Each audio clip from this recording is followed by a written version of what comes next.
Yang dihormati penceramah jemputan program Wadah Ilmu pada kali ini, Wajib Ustaz Badli Shah Aluddin, Perjabatan Agama Islam Pahang, pegawai kanan dan kaki tangan di BKL, tuan-tuan dan puan-puan, para hadirin yang dirahmati sekalian. Alhamdulillah, pertama-tamanya dan selama-lamanya, marilah kita sama-sama memanjatkan kesyukuran kehadrat Allah Subhanahu Wa Taala kerana dengan keizinan serta limpah dan rahmat darinya jua kita dipilih dalam menghadiri majlis ilmu yang diadakan di Auditorium Dewan Bandaraya Kuala Lumpur ini. Bismillahirrahmanirrahim. Alhamdulillahirabbil alamin. Wassalatu wassalamu ala asyrafil anbiya'i wal mursalin wa ala alihi wa sahbihi ajma'in. Amma ba'd. Terima kasih kepada yang berusaha, saudara pengacara majlis, yang saya hormati Puan Hajah Sapura, seterusnya para pegawai kanan dan kaki tangan Dewan Bandaraya Kuala Lumpur, mudah-mudahan dirahmati Allah sekalian.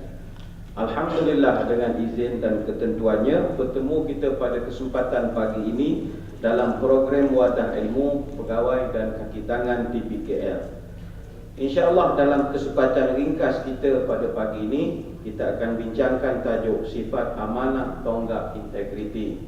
Tajuk ini akan tamat jam 1.25 tengah hari dan tiada sebarang sesi soal jawab. Sebarang persoalan tuan-tuan boleh rujuk kepada ulama paling masyhur sekali di Malaysia sekarang ini, yang tuan-tuan boleh rujuk, boleh catatkan namanya Syekh Sahibus Samaha Fadilatul Syekh Profesor Dr. Syekh Al-Google rahimahullah. Dia punya anak saudara nama Syekh Al-YouTube rahimahullah. Jadi tanyalah pada dua alim besar ini berbanding dengan tanya ustaz-ustaz. Tuan-tuan puan-puan yang berbahagia sekalian, sifat amanah tonggak integriti. Satu hari Imam Al-Ghazali bertanya kepada anak-anak muridnya 6 persoalan. Soalan yang pertama, wahai muridku sekalian, sebutkan aku apakah benda yang paling dekat dengan manusia. Jawab anak murid dia, yang paling dekat dengan manusia adalah keluarga, ibu bapa, isteri atau suami, anak-anak, itulah. Kata Imam Ghazali, tidak. Benda yang paling dekat dengan manusia adalah kematian. Kematian benda yang paling dekat sekali dengan manusia. Tuan-tuan, puan-puan, kalau nak tahu mati ni dekat ataupun tidak, habis majlis ni sekarang, melintah jalan ke seberang, jangan pandang kiri kanan, jalan saja. Oh, itu memang esok masuk sinar harian. Kaki tangan di BKL terkorban dalam naas, digelek oleh stembro sebab tak melintah jalan, tak pandang kiri kanan. Mati ni bila-bila masa saja. Duduk dengan ceramah ni boleh mati, boleh, benda paling dekat. Tak perlu tunggu kita pergi IJN, hospital besar, tak perlu. Dalam auditorium kita boleh mati. Spotlight ni berapa besar ada atas kepala kita sekarang, lampu-lampu mentor. Buatnya skru dia putus dan macam-macam. Inna lillahi wa inna ilaihi raji'un. Atas kepala saya lagi banyak. Jadi benda paling dekat mati ya. Paling dekat sekali. Yang kedua, dia tanya anak murid dia, benda apa yang paling jauh dengan manusia? Jawab anak murid dia, benda paling jauh negara China. Dalam nisbah orang Arab, China tu jauh sangat. Kata Imam Ghazali, tidak. Yang paling jauh sekali dengan manusia adalah masa lampau dia. Dia punya sejarah dia. Jangankan sejarah kita masa sekolah rendah, zaman kita tingkatan sekolah menengah, zaman universiti, kolej. Apa yang berlaku 10 minit tadi pun dah takkan berulang lagi. Dia dah jadi sangat jauh. Walaupun kita memiliki kecanggihan macam-macam teknologi, tapi kita tak boleh balik ke zaman lampau. 5 minit yang tadi tak akan datang lagi sampai bila-bila. Hidup kita akan sentiasa ke hadapan. Jauh tak boleh digapai lagi. Kemudian tanya Imam Al-Ghazali, benda apa yang paling besar sekali dalam dunia? Anak murid dia jawab macam-macam lah, gunung, bukit, macam-macam. Kata dia, tidak, benda paling besar dalam dunia ini adalah nafsu ataupun kehendak manusia. Macam-macam, walaupun duit tak ada, kehendak macam-macam. Nak beli itu, nak beli iPhone 5 Gold S, macam-macam benda. Duit tak ada, kehendak macam-macam. Kehendak macam-macam.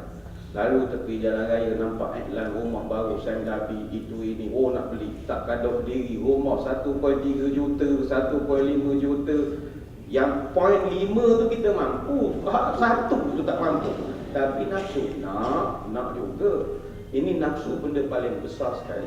Kemudian ditanya, benda apa yang paling ringan sekali dalam dunia?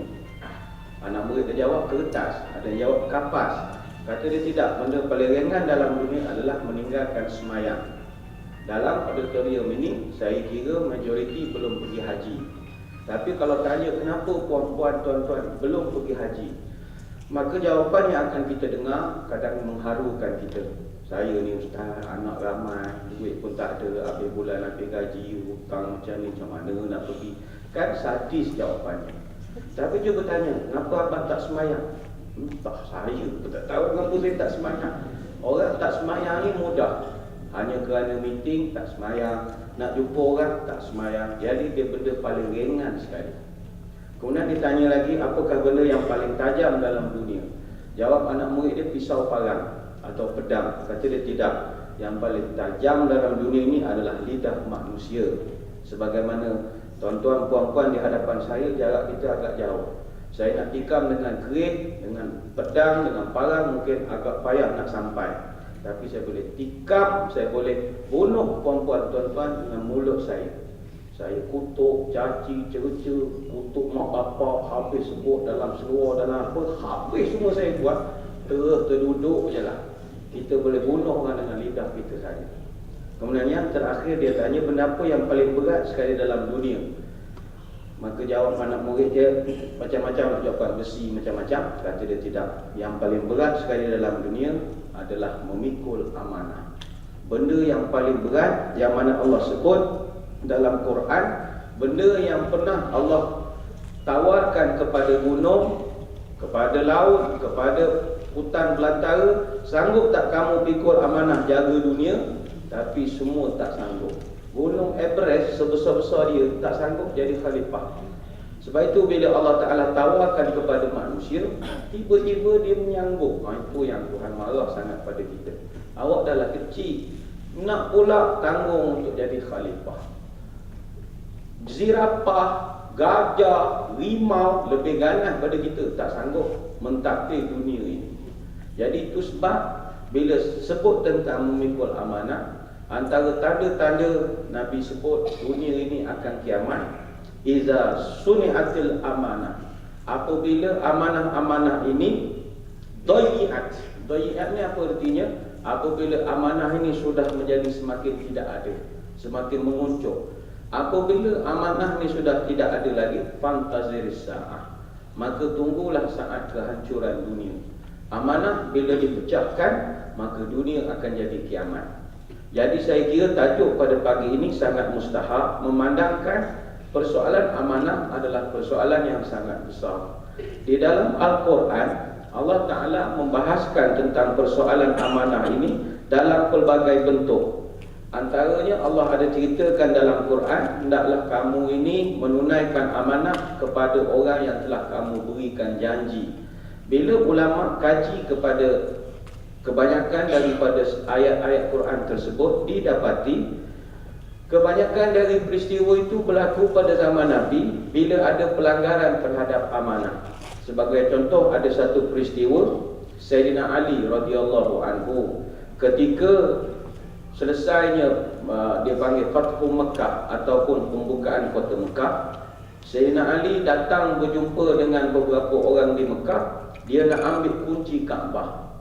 Lalu dia berjumpa dengan Uthman bin Talha, rampas kunci Kaabah untuk dipegang oleh orang Islam. Sebab Uthman bin Talha ini dia non-Muslim. Jadi bila dia rampas ketika itu, beberapa orang saudara mara kepada Uthman bin Talha. Antara yang terkenal seperti Syaibah, yang mana Syaibah ini dia merupakan Hajib Kaabah, pemegang kunci Kaabah sampai sekarang. Dia protes pada Nabi, bergaduhlah orang Islam dengan non-Muslim sebab kunci Kaabah. Ketika mereka sedang bergaduh-gaduh itu, turun ayat Quran. Allah Ta'ala perintahkan supaya kekalkan kunci itu kepada orang yang pegang amanah. Sebab itu kalau tuan-tuan pergi ke Mekah hari ini, kita akan tengok di Mekah sampai sekarang kekal oleh keturunan Bani Syaibah, Syekh Abdul Qadir bin Talha bin Ubaidillah Asy-Syaibi. Sampai sekarang puak-puak mereka masih pegang. Kunci Kaabah besar lebih kurang coffee table kita ini. Besar. Cuma tahun ini dia cadangkan nak tukar kuncinya kepada yang agak moden sedikit. Jadi mungkin tukar kepada digital ke, pakai scan mata ke, wallahualam, pakai pancekat ke.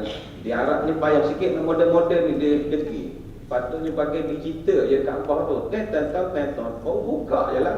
Tak, dia nak masuk kunci, motor, gini, dia nak klasik saja, itu sajalah ya. Kemudian kita tengok dalam Quran sendiri, Allah Ta'ala sebut tentang amanah secara khusus sebanyak 6 kali. Yang mana ada dalam bentuk single, ada bentuk plural, macam-macam lah. Itu secara umumnya tentang amanah. Siapa contoh terbaik dalam dunia kita nak ambil daripada sifat amanah ini? Contoh terbaik sekali dalam dunia yang kita boleh ambil adalah Nabi SAW. Apa sebab? Nabi ini orang sampai panggil dia Muhammad Al-Amin. Apa arti Muhammad Al-Amin? Muhammad yang dipercayai atau amanah. Persoalan, kenapa Nabi ini dipercayai? Ini kita kena ambil pelajaran amanah ya. Nombor satu sekali Nabi ini, daripada kecil sampai wafat, Nabi tak pernah bohong. Jadi kepada orang yang nak jadi orang yang amanah, nombor satu kena buang perangai sifat bohong. Jangan bohong, jangan kelentong orang. Nabi tidak pernah bohong. Dan semua orang tahu perangai Nabi ini, termasuk orang kafir Quraisy.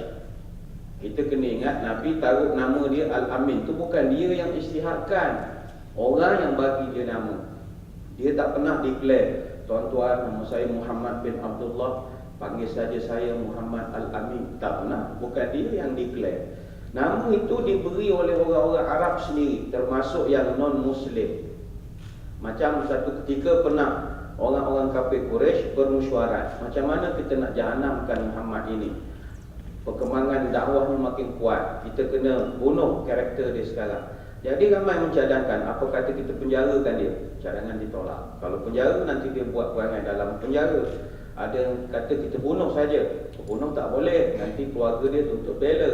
Ada yang kata kita halau dari Mekah. Ini pun tak boleh, nanti dia akan cipta kekuatan dari luar. Ada yang kata kita buat propaganda, buat satu macam banner ke, buat satu poster ke. Setiap orang masuk Mekah, kita berikan risalah. Dalam risalah tu kita tulis, sekiranya kedatang ke Mekah, jangan jumpa lelaki nama Muhammad.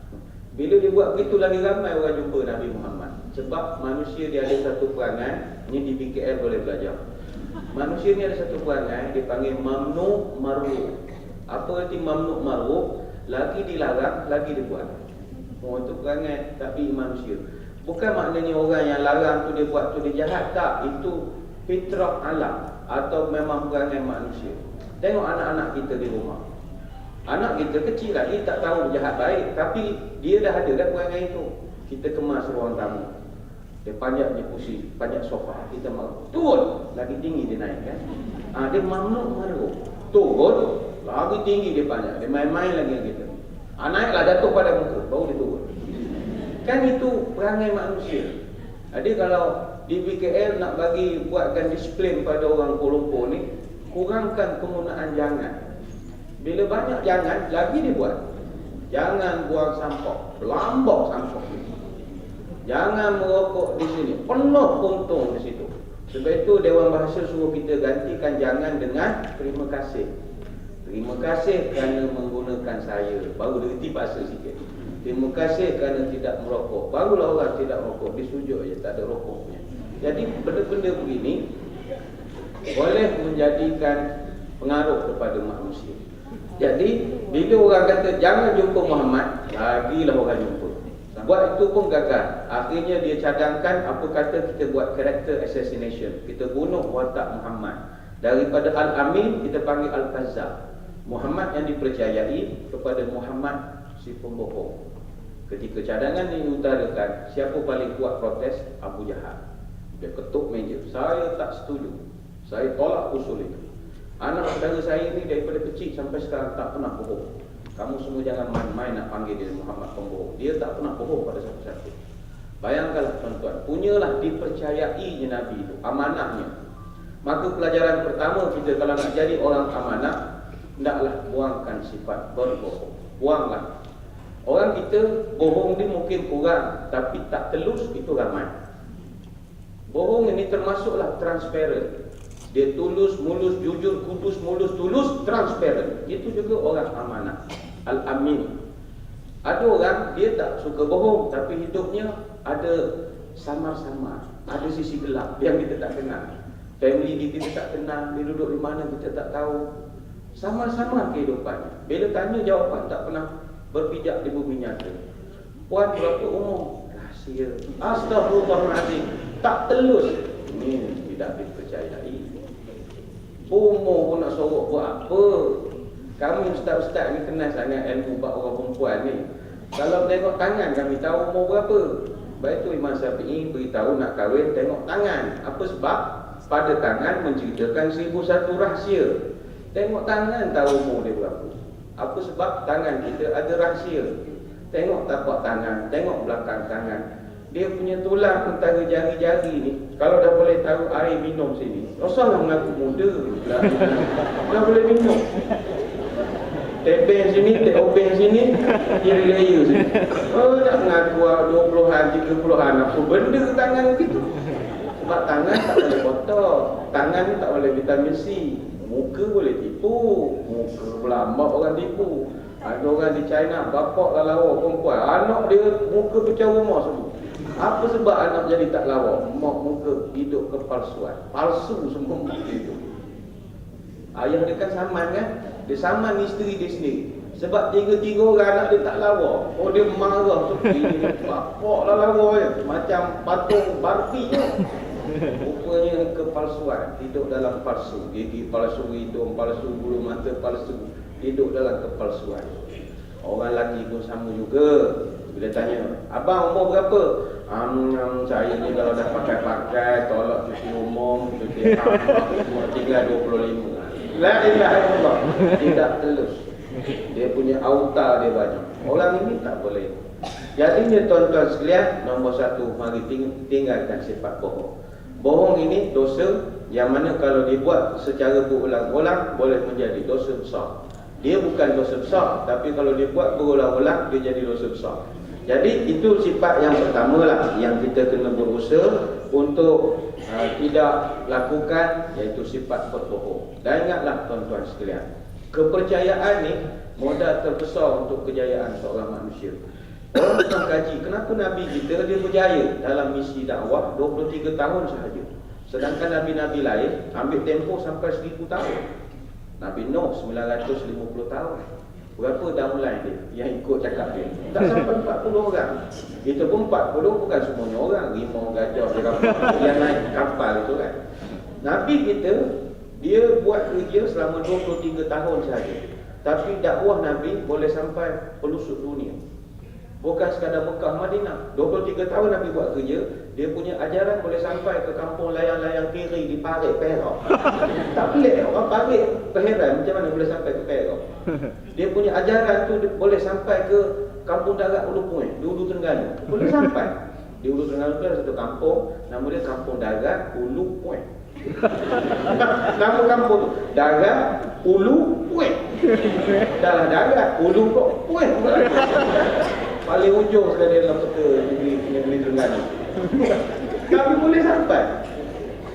Saya pun personally bila pergi ke Sarawak, pergi kampung-kampung ulu-ulu, ada kampung-kampung Nyabu, naik bot, naik apa.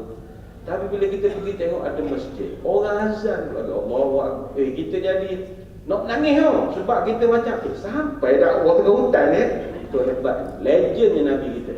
23 tahun saja buat kerja. Macam mana boleh jadi berjaya? Salah satu faktor, Nabi ini dia dipercayai. Maka kepercayaan modal terbesar dalam konteks kita nak jadi orang berjaya. Pagi ini kita cakap soal integriti. Integriti ni apa? Kepercayaan. Kalau dalam bahasa Inggeris, kita nak naik nak turun bungee jumping. Kita turun daripada jambatan pakai tali. Antara aspek yang sangat penting adalah tali itu mesti ada integriti. Baru boleh digunakan.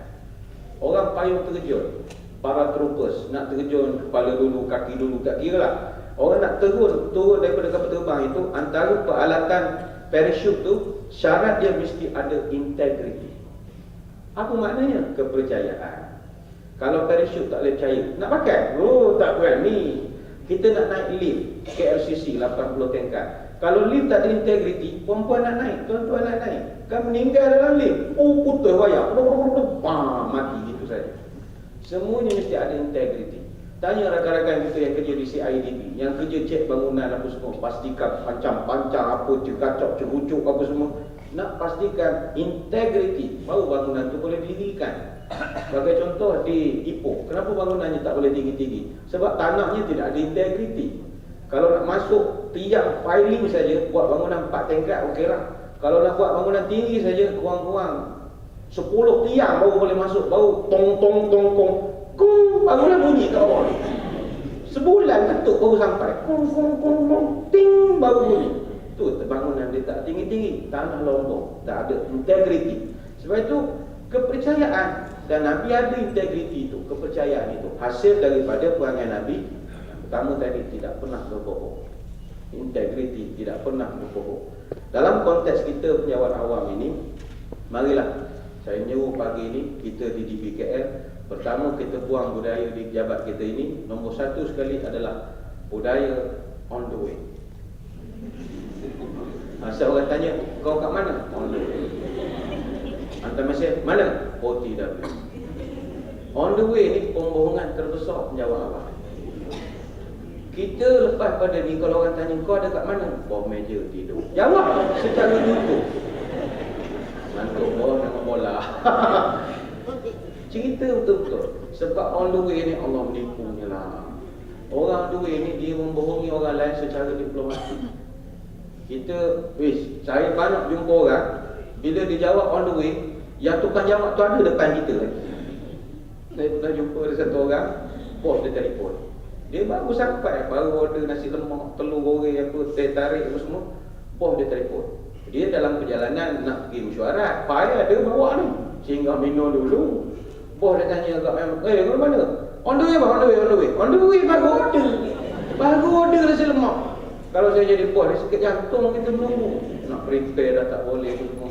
Itu depan mata. Jadi nombor satu budaya on the way tidak boleh lagi kita gunakan. Biar ada kepercayaan. Dalam apa juga kerjaya, kepercayaan nombor satu. Saya nak tanya tuan-tuan puan-puan. Orang nak jadi ahli politik, apa syarat dia nak jadi berjaya dalam politik? Kepercayaan. Kepercayaan daripada istana, kepercayaan daripada Putrajaya, kepercayaan daripada kawasan dia, daripada grassroots dia, cabang, cawangan, ranting, macam-macam lah istilah-istilah parti-parti politik ni kan. Dapat kepercayaan baru dia boleh jadi pemimpin. Kita yang kerja penjawat awam, yang naik sampai ke jusa-jusa, jusa C, jusa B, jusa A apa semua tu, apa sebab mereka boleh dapat? Dapat kepercayaan. Layak, semua orang layak. La ilaha illallah. Kadang-kadang kita tengok di jabatan kementerian lain, bos-bos yang duduk di atas tu, kita jadi heran, macam mana dia boleh dapat jabatan ini? Mengantuk semua. Tapi kepercayaan, layak cerita lain. Orang layak pelambak, kepercayaan tak ramai orang dapat. Dia walaupun nampak muak-muak gitu, dia ada kepercayaan. Dapat kepercayaan. Bukan kepercayaan dari Tuhan. Tuhan disediakan dia bukan. Ataupun dalam bidang-bidang yang lain, perniagaan. Perniagaan, kepercayaan modal terbesar. Mana-mana orang bisnes kita sering pesan, niaga ni modal ada bagus, tapi kalau tak ada kepercayaan tak boleh jalan. Kita banyak lihat di sekeliling kita ada orang buat bisnes bersungguh-sungguh, prasarananya, ekornya, pelayannya, ambil budak perempuan muda-muda, kecil-kecil, molek apa semua. Ada di Kuantan tu kedai kerupuk ya, tapi dia punya pelayan budak-budak perempuan SPM ni pakai kasut roda, ambil. Tapi berapa lama sangat? 2-3 bulan tak jalan lagi dah. Asyik langgar orang ni kerja tutup.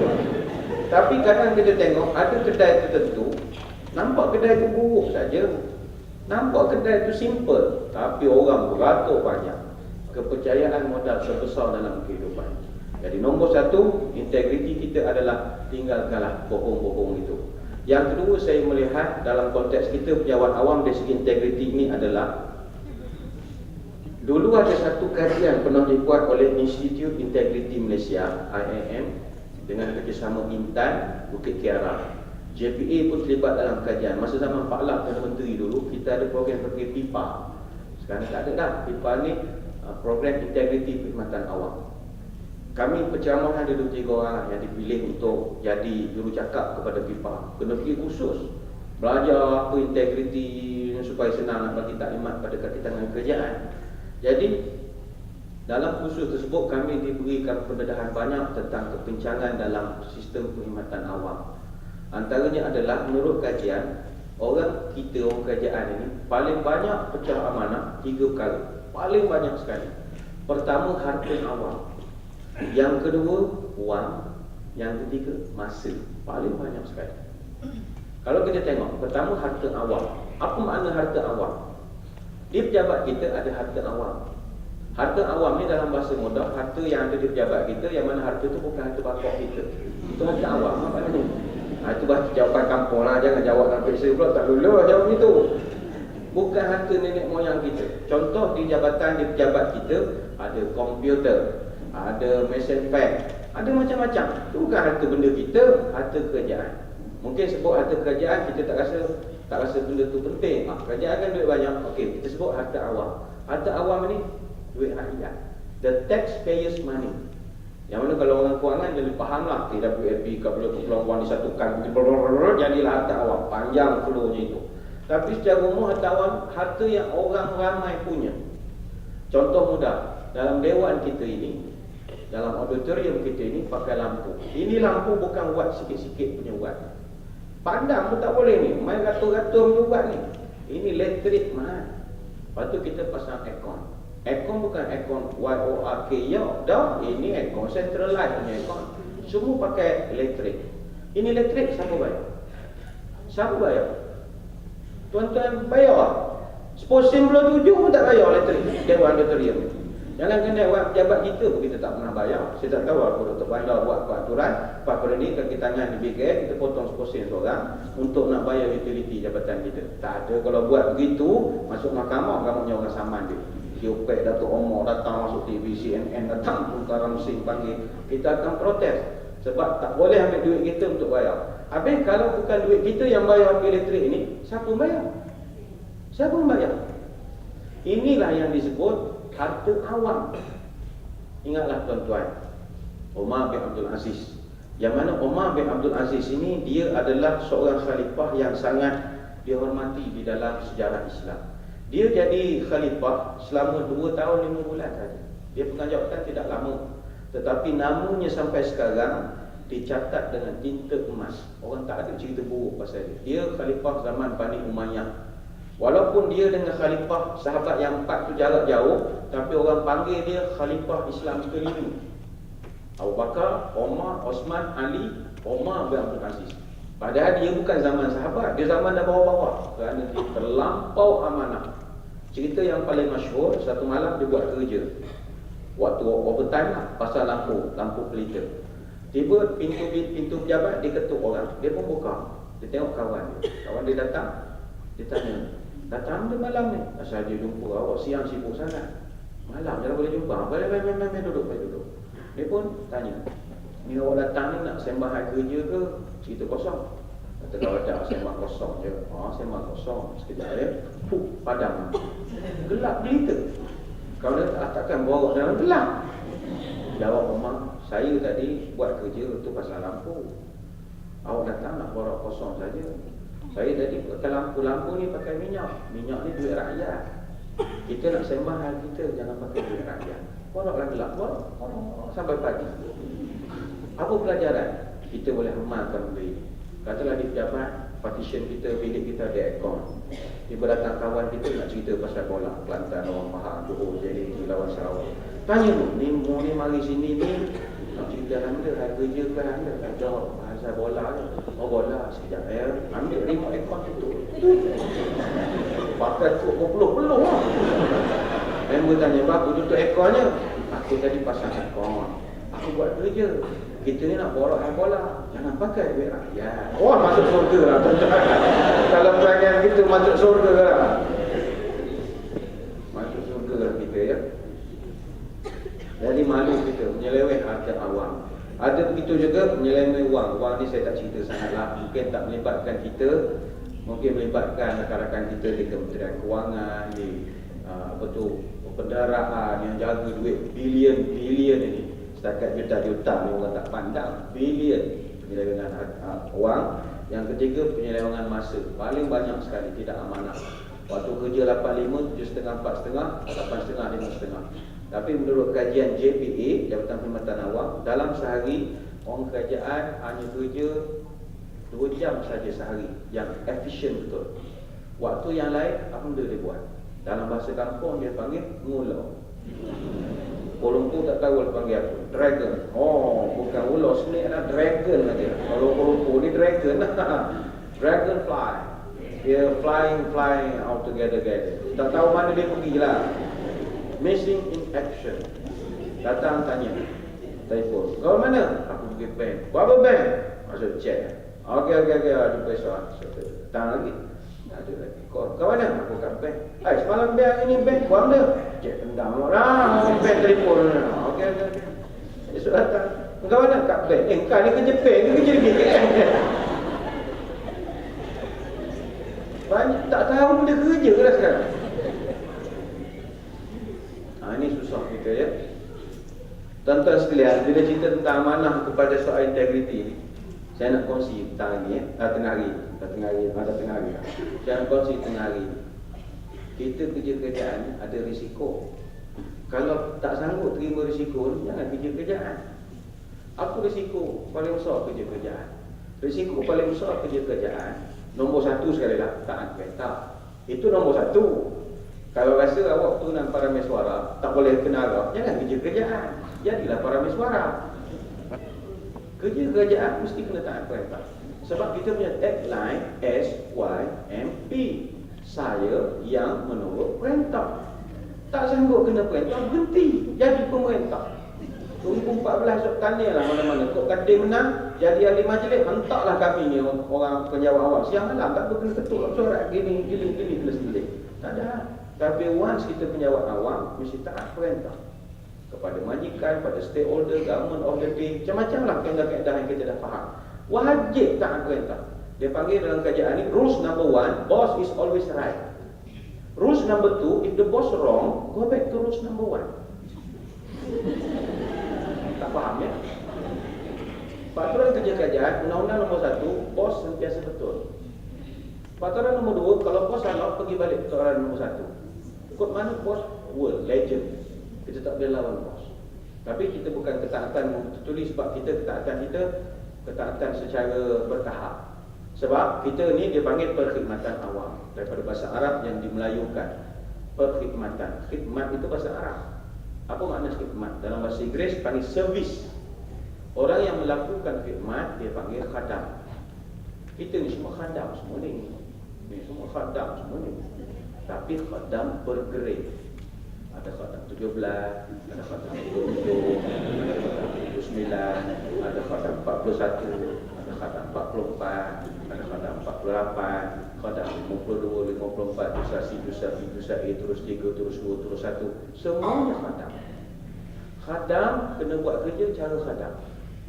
Apa cara kerja khadam? Khadam kalau bos suruh, tuan dia suruh, dia tak pernah perhatikan. Ini risiko kerja-kerjaan. Risiko dia. Tapi kita dia panggil sebagai corrective participation. Ketaatan imam dengan makmum. Maknanya kalau bos kita tu umpama makmum, umpama imam, dia rukuk, kita rukuk. Dia sujud, kita sujud. Dia bagi salam, kita bagi salam. Tapi kalau dia salah, tak wajib ikut. Itu dia panggil corrective participation. Taatan penglibatan yang membetulkan. Kalau bos buat salah, kena tegur. Tapi macam mana menegur? Sama macam makmum tegur imam. Tak boleh tegur cara biadab. Katalah imam sepatutnya dia rukuk dulu. Dia boleh buat salah, dia terus sujud. Apa tindakan kita? Kita tak boleh tegur dengan cara biadab. Tendang punggung imam. Oh imam lah. Walaupun amal ma'ruf nahi munkar, tak betul cara. Sebab ni bos kita. Macam mana cara tegur? Subhanallah, pakai tasbih. Berapa kali? 3 kali. Kalau subhanallah 3 kali dia degil, mufaraqah. Bagaimana mufaraqah? Keluar dari sembahyang jemaah, jadikan sembahyang solat. Tapi jangan batalkan sembahyang. Mana bukanlah mufaraqah maknanya Aduh, batal dah semayang kau straight betul lah orang tua ni. Dah, soh. Jangan buat awal. Jangan buat kecoh dalam masjid. Terus je semayang pelan-pelan. Imam kan, sebab ada imam degil, kita tak nampi. Jadi kita 3 kali tegur. Ingat, pakai tasbih, bukan takbir. Mana kata imam salah, takbir. Takbir. Lembut lah.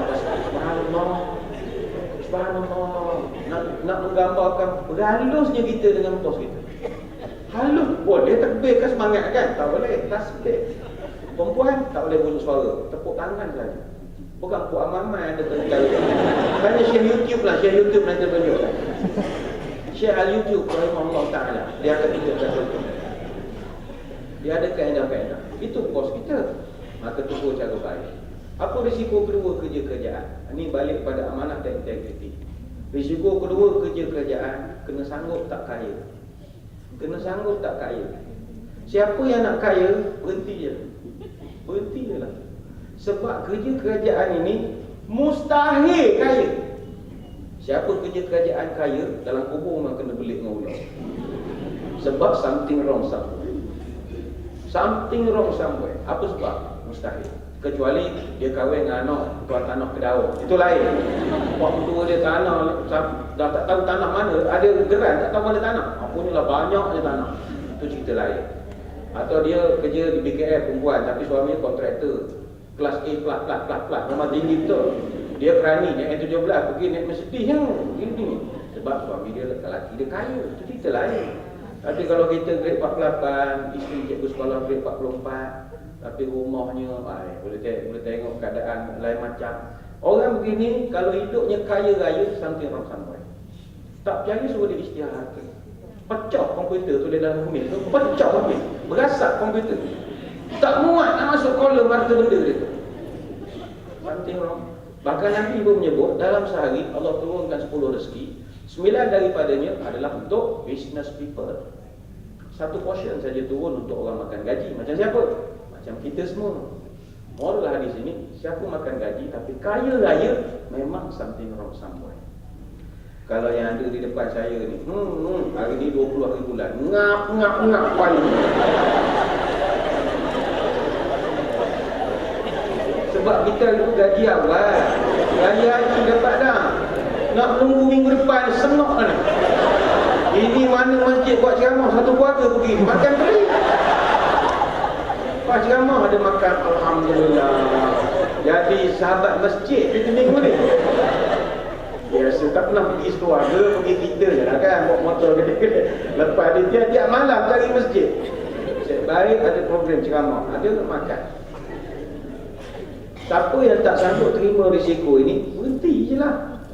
Yang jadi sekarang ni pecah amanah, rasuah, tipu sana tipu sini. Sebab orang yang buat tu semua dalam hati ada bunga-bunga cita-cita nak jadi kaya. Jadi tuan-tuan puan-puan sekalian, marilah kita terima kenyataan. Sekali melangkah sebagai penyewan awam, bersedialah untuk tidak kaya. Jadi apakah rahsia nak kaya? Saya bagi begini. Tuan-tuan kalau nak kaya, gaji besar, bonus 13 bulan. Ada company bagi 13 bulan. Kerjalah dengan makan gaji dengan GLC.